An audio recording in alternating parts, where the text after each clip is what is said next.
दोस्तों, कैसे हैं आप? आशा करता हूं आप बहुत अच्छे होंगे। तो चलिए अब आपको ऐसे कुछ फैक्ट बताता हूं जो दुनिया की सबसे अधिक बिकने वाली पुस्तक थिंक एंड ग्रो रिच के अमेरिकी प्रसिद्ध लेखक नेपोलियन हिल द्वारा जिंदगी की इस दौड़ में बहुत ही जल्दी हार मानने वाली मानसिकता को बदलने के उपाय बताए गए हैं। आज मैं आपको बताऊंगा कि कैसे 10 मिनट में ये थकान दूर करें। तो चलिए बिना टाइम वेस्ट किए शुरू करते हैं। आप एक मूर्तिकार की कल्पना कीजिए। अपनी कार्यशाला में वो अकेला एक बड़े पत्थर के साथ काम शुरू करता है। घंटों, दिनों, हफ्तों कोई देख नहीं रहा, कोई तारीफ नहीं कर रहा। कभी कभी उसे खुद भी तरक्की दिखाई नहीं देती, लेकिन वो करता रहता है क्योंकि वो जानता है कि कई बार वार करने के बाद ही आकृति का रूप दिखाई देता है। आपका मन भी उसी पत्थर के समान है और हर एक कोशिश, हर एक फैसला आगे बढ़ने का वो वार है जो आपकी महानता को तराशता है। ईमानदारी से खुद से पूछिए, क्या आप वाकई थक गए हैं या ये धोखा है कि सब कुछ आसान होना चाहिए? क्या आप वाकई हार मानना चाहते हैं या आपको नतीजे नहीं दिखने से डर लग रहा है? ज्यादातर लोग ये नहीं जान पाते कि वो खजाने से एक कदम दूर थे क्योंकि आखिरी वार करने से पहले ही हट गए। तो जब हार मानने का मन हो और होगा, उठिए, गहरी सांस लीजिए, अपनी भाषा बदल लीजिए। ये मेरे बस का नहीं है कि जगह मुझे परखा जा रहा है। जोर से कहिए, ये मुझे नहीं हरा पाएगा, क्योंकि दिमाग सुनता है जो आप कहते हैं और शरीर दिमाग के आदेश मानता है। याद रखिए, आप कमजोर नहीं हैं, टूटे नहीं हैं, खत्म नहीं हुए हैं। आप बन रहे हैं। हर निर्माण प्रक्रिया में गर्मी, दबाव, असहजता होती है। जो हार मानता है वो दर्द से बचता है, लेकिन बदलाव से भी बचता है। जिंदगी की दौड़ में हार मान लेना और गलती करना, ये दो ही बिल्कुल अलग अलग बातें हैं। गलती तो बाद में होती है, असली हार तो तब होती है जब आप हार मानने की सोच ही लेते हैं। कितनी अजीब बात है कि जीत के करीब पहुंचकर भी हम अक्सर रुक जाते हैं। आपको कभी न कभी ऐसा एहसास जरूर हुआ होगा, जैसे आप सफल होने वाले हैं पर एक अजीब सी थकान मन में घुस जाती है। रुकने का मन करता है। इससे पहले कि आपकी ये जिंदगी भर की मेहनत पर पानी फेर दें, आपका दिमाग एक तरफ तो महल बना सकता है, दूसरी तरफ आपके सपनों को बनने से पहले ही तोड़ भी सकता है। और सबसे खास बात ये कि ये चिल्लाता नहीं है, ये कहता है, थक गए हो, इतनी मेहनत नहीं करनी चाहिए, काफी कोशिश कर ली, अब छोड़ दो। ये फुसफुसाता है। और सबसे बुरा तो ये कि हम इसे अपनी समझदारी समझ लेते हैं। ये धोखा है, ये डर है जो समझदारी का भेष रख कर आता है। थकान जो सलाह बन जाती है। आपका मन आपको दर्द से बचाना चाहता है, भले ही इसके लिए आपको अपनी मंजिल से दूर जाना पड़े। कितनी बार ऐसा हुआ होगा जैसे सब कुछ खत्म हो गया, मेहनत बेकार हो गई, जवाब नहीं मिल रहा, पैसे नहीं आ रहे, लोग शक कर रहे हैं और फिर दिमाग सबसे आसान रास्ता दिखाता है, हार मान लो। लेकिन रुकिए, ज्यादातर बार ये हार मानने का मन जीत के बेहद करीब आने पर ही होता है। ये बहुत ही खतरनाक है क्योंकि लोग असंभव होने पर नहीं, बल्कि ये सोचकर हार मानते हैं कि वो अब नहीं कर सकते। बिना ट्रेनिंग वाला दिमाग एक ताकतवर दुश्मन बन जाता है। डर को बढ़ाता है, सब्र को कम करता है, हकीकत को बिगाड़ता है, आपको वो वजह भुला देता है जिसने आपको आगे बढ़ाया था। ये कहता है कि वो आपकी रक्षा कर रहा है, लेकिन असल में आपको उससे दूर ले जाता है जो आपको सबसे ज्यादा चाहिए। कभी सुना है, जो इंसान के दिमाग में आ सकता है और जिस पर वो यकीन कर सकता है, वो हासिल भी कर सकता है। मैंने अपनी जिंदगी में ये बात मान ली है, लेकिन एक बात छुपी हुई है। यकीन हो तो मिलता है, शक हो तो रुक जाता है।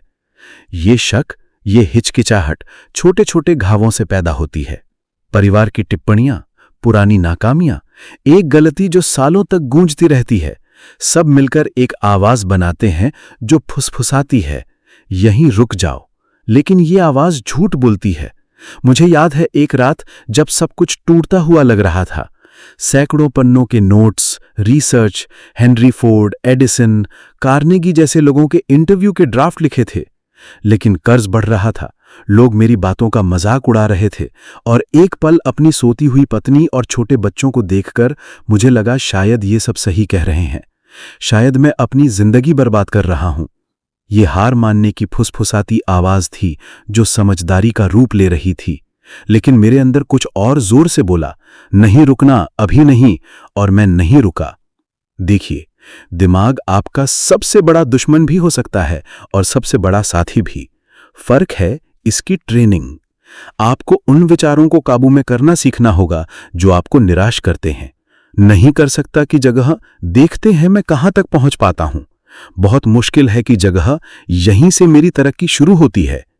ये बातें आपको बहुत ही साधारण सी बात लगती होंगी, लेकिन भाषा बदलने से दिमाग की हालत बदलती है और दिमाग की हालत बदलने से काम बदलता है। कितनी बार आपने जोश से काम शुरू किया होगा, लेकिन थोड़ी सी मुश्किल आते ही पीछे हट गए होंगे। एक राज बताऊं, जो हार मानने के बावजूद भी आगे बढ़ना सीख जाता है, उसे पता चलता है कि कोई सीमा नहीं होती, क्योंकि हार मानने की इच्छा को जीतने का मतलब है आपके और आपकी मंजिल के बीच की हर बाधा को जीतना। ये असली जीत है जो मन की खामोशी से शुरू होती है और हकीकत में जीत के साथ खत्म होती है।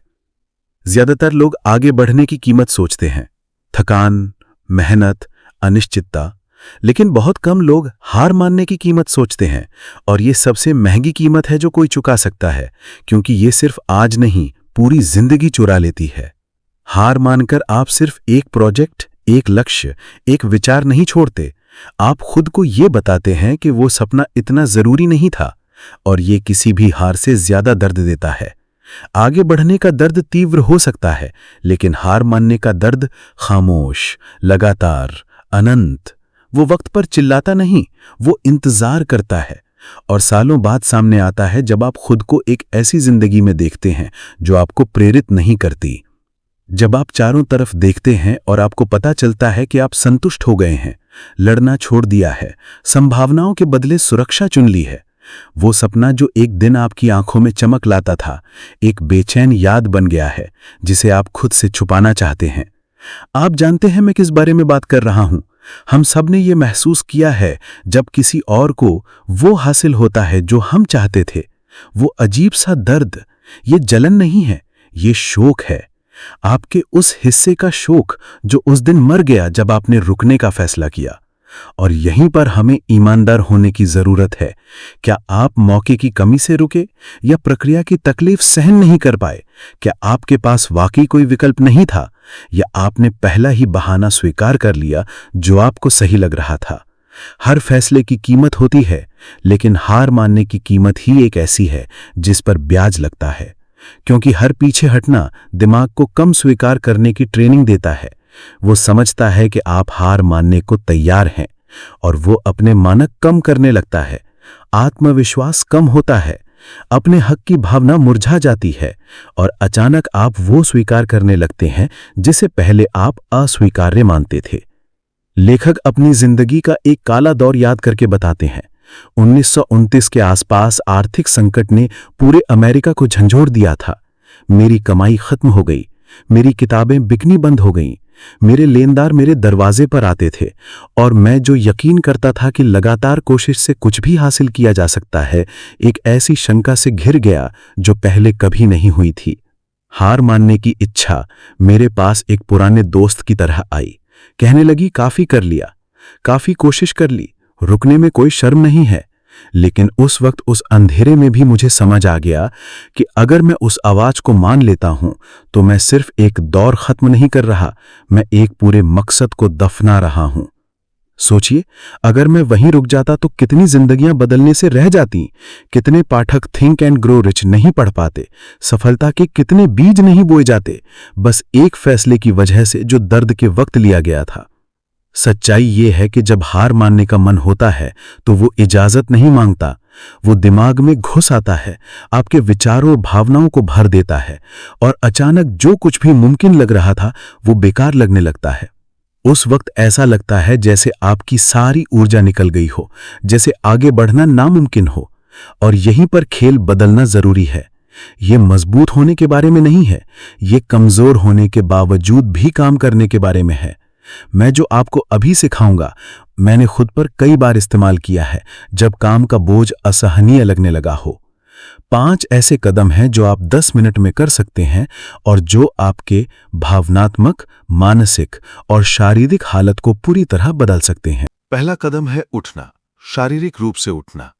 जहां भी आप हों, यह आपको बेमतलब लग रहा होगा, लेकिन शरीर दिमाग को ऐसे तरीके से प्रभावित करता है जो बहुत कम लोग समझते हैं। अपनी मुद्रा बदलने से आप दिमाग को एक संदेश भेजते हैं, हम चल रहे हैं। सुस्ती कम होने लगती है, ठहराव की जगह क्रिया आ जाती है। ये न्यूरो एसोसिएशन है और इसे आधुनिक विज्ञान के समझाने से बहुत पहले ही इस्तेमाल किया जाता था। दूसरा कदम, सांस लेना। 60 सेकंड तक आंखें बंद करके गहरी सांस लीजिए। नाक से सांस अंदर लें, 4 तक गिनें, 4 सेकंड तक रोकें और मुंह से 6 तक गिनकर सांस बाहर छोड़ें।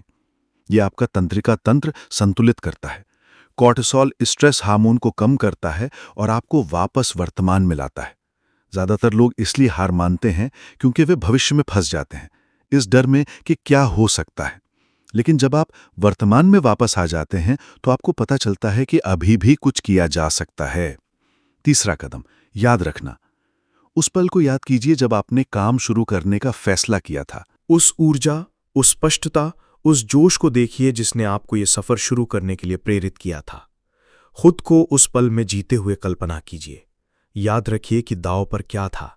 याद रखिए कि आपने क्या करने का वादा किया था, क्या हासिल करना चाहते थे, क्या कुर्बानी देने को तैयार थे।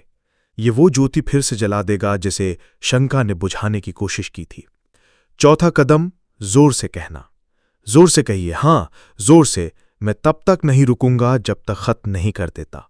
अपनी आवाज को एक फैसला सुनाते हुए सुनने में एक जादुई शक्ति होती है। ये कोई अमूर्त विचार नहीं है, ये एक जोर से कहा गया वादा है। ये प्रतिरोध के सामने एक दावा है। यह आपकी पहचान को सक्रिय करता है और जब आपकी पहचान दोहराई जाती है तो व्यवहार उसका पालन करता है। और फिर 5वां कदम, 10 मिनट और आगे बढ़िए। बस इतना ही। खुद से कहिए, मैं अभी सब कुछ खत्म नहीं करूंगा, लेकिन 10 मिनट और आगे बढ़ूंगा। यह फैसला थकान और सुस्ती के मानसिक पैटर्न को तोड़ देता है। आप अपने ही प्रतिरोध को धोखा देते हैं और जब ये 10 मिनट बीत जाते हैं कुछ होता है।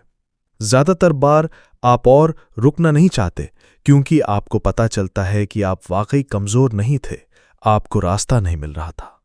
अब इसे किसी असली रोजमर्रा के हालात में इस्तेमाल करने की कल्पना कीजिए। आप थक गए हैं, दिन के अंत में कागजों के ढेर को देखकर या उस काम को पूरा करने की कोशिश कर रहे हैं जिसका वादा आपने किया था। दिमाग बातचीत करने लगता है, आज आपने बहुत काम कर लिया, कल आप पूरा कर लेंगे। तो आप रुकते हैं, उठते हैं, सांस लेते हैं, वजह याद रखते हैं, विश्वास के साथ कहते हैं और फिर बैठते हैं और कहते हैं 10 मिनट। इन्हीं 10 मिनटों में जादू होता है, क्योंकि इन्हीं में आप खुद को ये दोहराते हैं कि आप वो इंसान नहीं रहे जो हार मान लेता है। इन्हीं में आप बदलते हैं। यूस पियानो वादक आर्थर रैबिनस्टाइन से अलग नहीं था। 40 के दशक में उन्हें जीवित महान संगीतकारों में से एक माना जाता था, लेकिन उन्होंने एक बार बताया कि हर परफॉर्मेंस से पहले उन्हें भागने का मन होता था। वे खुद को अपर्याप्त समझते थे, लेकिन वे एकाग्रता और उपस्थिति का एक रिवाज अपनाते थे। मंच पर चढ़ने से 5 मिनट पहले वे सांस लेते थे, कल्पना करते थे, अदृश्य रूप से उंगलियों से कुंजियां बजाते थे और खुद से कहते थे आप इसके लिए पैदा हुए हैं, और फिर मंच पर चढ़ जाते थे। उनके और दूसरे पियानो वादकों में फर्क प्रतिभा का नहीं था, हार मानने की इच्छा को जीतने की क्षमता थी। आप इस तकनीक को उस प्रशिक्षण में लागू कर सकते हैं जो आपको चुनौती देती है, उस बातचीत को जो आप टाल रहे हैं, उस परियोजना को जो रुकी हुई है, उस किताब को जिसे आपने अधूरा छोड़ दिया है। हार मानने की इच्छा तर्क का रूप ले लेती है, कहती है मुझे प्रेरणा नहीं मिल रही, समय सही नहीं है, मैं थक गया हूं। लेकिन अगर आप हमेशा अच्छा महसूस करने का इंतजार करेंगे तभी काम करेंगे, तो आपकी जिंदगी आपके बहाने का, आपके इरादों का प्रतिबिंब नहीं होगा। ये 10 मिनट में 5 कदम कोई तरकीब नहीं है, ये एक समझौता है, अपनी खुद की ताकत के साथ एक खामोश समझौता। क्योंकि अंदर ही अंदर हम सब जानते हैं कि जो हासिल करता है और जो सिर्फ सपने देखता है, उनके बीच एकमात्र चीज बिना इच्छा के भी आगे बढ़ने का फैसला है। और इसीलिए मैं कहता हूं कि अगली बार जब हार मानने का मन हो, भागिए मत, आंखों में देखिए, सांस लीजिए, उठिए, याद रखिए, कहिए, करिए, क्योंकि असफल होने और जीतने में फर्क अक्सर 10 मिनट से ज्यादा का नहीं होता। हर चुनाव जो आप तब करते हैं जब कोई नहीं देख रहा, चुपचाप बनाता है कि आप कुछ सालों बाद कैसे बनेंगे। इससे अतिशयोक्ति नहीं है, ये एक कठोर और निर्विवाद सत्य है। आपका एक भविष्य का रूप अब भी देख रहा है कि आप इस पल के साथ क्या करने का फैसला करते हैं। वो आपको थका हुआ, निराश, शायद बिना किसी प्रेरणा के देख रहा है और सोच रहा है वो फिर भी आगे बढ़ेगा या फिर एक और मौका जाने देगा। बहुत कम लोग जानते हैं, लेकिन हर बार जब आप कहते हैं आज नहीं, तो आप अपने भविष्य से कहते हैं मैं आपके लिए लड़ने को तैयार नहीं हूं। और ये फैसला चाहे जितना भी छोटा लगे, गायब नहीं होता, ये इकट्ठा होता है, ये बनाता या बिगाड़ता है, क्योंकि समय चाहे कितना भी खामोश हो, निरंकुश होता है। वो ये सब बढ़ाता है जिसे आप दोहराते हैं। हार मानना भी। और यहां एक ऐसी बात है जो कोई आपको नहीं बताता, वो अनुशासन जो आप चुपचाप करते हैं उन दिनों में जब आपका मन सब कुछ छोड़ने को करता है। वो एक ऐसी ताकत बनाता है जिसे दुनिया देखा नहीं कर सकती। एक ताकत जो चिल्लाती नहीं लेकिन समझाती है, जो तालियां नहीं मांगती लेकिन माहौल बदल देती है। और ये तभी बनती है जब आप बिना गवाह के, बिना पहचान के, बिना तुरंत नतीजे के काम करते हैं। एक बीज की कल्पना कीजिए जो बंजर भूमि में बोया गया हो। हफ्तों तक कुछ दिखाई नहीं देता, कोई अंकुर, कोई निशान नहीं, लेकिन नीचे अंधेरे में कुछ हो रहा है। जड़ें जम रही हैं, प्रतिरोध बनाया जा रहा है। आप देख सकते हैं और सोच सकते हैं कि वहां कोई जीवन नहीं है, कुछ नहीं बदला है, लेकिन जो जिद्दी है वो जानता है खामोशी अदृश्य विकास का मंच है। और अगर आप इसे समझ जाते हैं तो आप तत्काल प्रयासों के बदले दिखने वाले नतीजों की तलाश छोड़ देंगे। आगे बढ़ने के लिए बाहरी प्रेरणा की जरूरत नहीं रहेगी। आपको पता चलेगा कि असली ताकत उन कामों को बार बार करने से मिलती है जो कोई नहीं देखता, लेकिन समय कभी नहीं भूलता। हार मानने का मन तब हो सकता है जब सब कुछ रुका हुआ लगे, जब नतीजे नहीं मिलते, जब पहचान नहीं मिलती, जब आप चारों तरफ देखते हैं और लोगों को कम काम करके ज्यादा कमाते हुए देखते हैं, जबकि आप अंधेरे में मेहनत कर रहे हैं। और फिर वो क्रूर सवाल आता है, क्या ये सब करने लायक है? लेकिन सही सवाल ये नहीं है। सही सवाल ये है, अगर मैं अभी रुक जाता हूं तो मुझे क्या नुकसान होगा? क्योंकि हर बार जब आप झुकते हैं, आप एक दिन के काम या टाल दिए गए लक्ष्य से कहीं ज्यादा खोते हैं। आप खुद पर यकीन करने का मौका खोते हैं, और जब आप खुद पर यकीन करना छोड़ देते हैं तो कुछ भी मायने नहीं रखता। मैंने इसे बहुत लोगों के साथ होते देखा है। प्रतिभाशाली लोग, संसाधनों वाले लोग, शानदार विचारों वाले लोग, लेकिन जो लगातार प्रयास और तुरंत ईमान ना मिलने पर अपने रास्ते छोड़ देते हैं। जिन मामलों ने मुझे सबसे ज्यादा प्रभावित किया था वो था चार्ल्स मिशेल का, एक वित्तीय अधिकारी जो 20 के दशक में अपने चरम पर था, लेकिन संकट के पहले ही संकेत पर उसने अपने विश्वासों को छोड़ दिया, समझौते किए, अपनी लीडरशिप में पीछे हट गया। थोड़े ही समय में उसका नाम आर्थिक इतिहास की बड़ी उपलब्धियों से मिट गया। नहीं इसलिए कि उसके पास क्षमता की कमी थी, लेकिन क्योंकि दबाव के सामने उसके पास स्थिरता की कमी थी। दूसरी ओर मैंने हेनरी फोर्ड जैसे लोगों को जाना, एक व्यक्ति जिसका मजाक उड़ाया गया, जिस पर मुकदमा चलाया गया, जिसे मूर्ख कहा गया। बहुत लोगों ने कहा कि बड़े पैमाने पर उत्पादन के बारे में उनके विचार काल्पनिक थे, लेकिन वे आगे बढ़ते रहे। यहां तक कि जब अखबार उनका मजाक उड़ा रहे थे, यहां तक कि उनके कारखाने नाकाम हो रहे थे, वे जानते थे कि वो भविष्य जो वो देखना चाहते थे सिर्फ वर्तमान में लड़ने से ही मुमकिन था, और उन्होंने लड़ा। आपको समझना होगा कि दुनिया की सबसे होशियार लोगों की नहीं सबसे प्रतिभाशाली लोगों की है। ये उन लोगों की है जो रुकने से इनकार करते हैं, जो अंधेरे में भी काम करते रहते हैं, जो मानक ऊंचा रखते हैं भले ही कोई देख नहीं रहा हो, क्योंकि वे जानते हैं कि चुपचाप जो वे करते हैं एक दिन नतीजे के रूप में चिल्लाएगा। जब आपको लगे कि आप समय बर्बाद कर रहे हैं, कुछ नहीं बदल रहा है, किसी को परवाह नहीं है, आगे बढ़ते रहिए, क्योंकि समय देख रहा है और वो उनको इनाम देता है जो बने रहते हैं। ये जिंदगी से नहीं, दूरदर्शिता से आगे बढ़ना है। एक ऐसे जिंदगी की दूरदर्शिता जो ईंट ईंट, चुनाव चुनाव करके बनाया जाएगा, जब तक कि वो कुछ भी नहीं रहे जो एक दिन आपको रोकने की कोशिश करता था।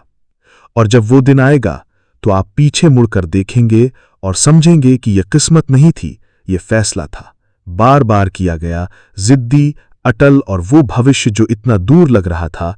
किसने धक्का नहीं दिया, आपने पीछे हटने से इनकार किया था, इसीलिए आया। इस वीडियो से आपको जो सबसे इंपॉर्टेंट बात याद रखनी है वो साधारण है लेकिन शक्तिशाली है। हार मानने की इच्छा ये नहीं तय करती कि आप कौन हैं, उसके सामने आपके काम। हाँ, अगर आप हर बार जब ये इच्छा हो सिर्फ 10 मिनट और आगे बढ़ना सीख जाते हैं तो आपको एक ऐसी ताकत का पता चलेगा जो हमेशा आपके अंदर थी, लेकिन तभी दिखाई देती है जब आप बिना प्रेरणा के भी आगे बढ़ने का फैसला करते हैं। मुझे आशा है कि वीडियो से आपको बहुत कुछ सीखने को मिला होगा। आपके इस चैनल पर ऐसे ही वीडियो देखने को मिलेंगे, तो आप मेरे साथ बने रहिए। धन्यवाद।